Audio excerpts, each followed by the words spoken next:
จะเฮามาเบิ่งจุดที่ว่าจัดงาน จัดงานบุญให้กับคนที่ว่าเสียชีวิตเมื่อ10 ปีก่อนเนาะเพราะว่าบ่ได้จัดแล้วก็มาจัดรวมกันเลยก็คือ14ครอบครัวเนาะหรือว่า14หลังคาเรือนเนาะแล้วก็รวมเคยประมาณ36เคยแล้วก็รวมงัวประมาณ46ตัวเนาะรวมแล้วได้สิเบิ่งบรรยากาศในทุ่งนาจุดวางอาหารจัดในทุ่งนาเพราะว่าคนมันหลายเนาะจัดในหมู่บ้านบ่ได้วางอาหารนี่นี่จุดวางอาหารกินกับแขกที่มาร่วมอยู่ที่นี่จุดนับแขกอันนี้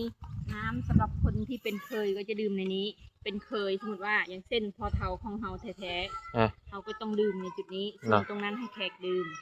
อันนี้ไว้สำหรับลูกไม่ใช่ลูกสาวแต่ลูกเคยของเขาลูกเคยต้องมาดื่มตรงนี้หรือว่าจะไปดื่มที่บ้านก็ได้แต่ดื่มให้ได้นิดหน่อยก็ต้องดื่มให้ได้จุดแขกมาร่วมก็จะอยู่แบบจุดแขกรวมเนาะก็จะเป็นวงกลมไปเลยรอบๆเป็นวงกลมแล้วน้ำดื่มให้แขกดื่มพร้อมแล้วน้ำดื่มให้แขกดื่มเนาะส่วนนี้จะเป็นจุดเชิญวิญญาณแต่วิญญาณจะเข้ามาอยู่ในนี้ส่วนเราที่เป็นลูกหรือว่าคนสำคัญเขาก็จะมานั่งตรงนี้นั่งต้อนรับวิญญาณอันนี้จะเป็นจุดเชิญวิญญาณเพื่อเฮ็ดบุญเนาะจุดเชิญวิญญาณคนสมัยแต่ก่อนมันเครือย่างดีมาตรฐานมากไม่ตีเลย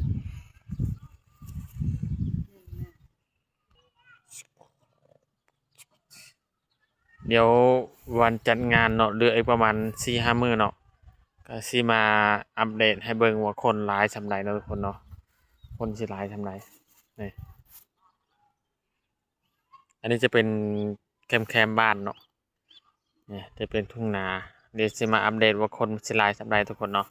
ข้อยก็บ่เคยเห็นคือกันครั้งแรกเนาะ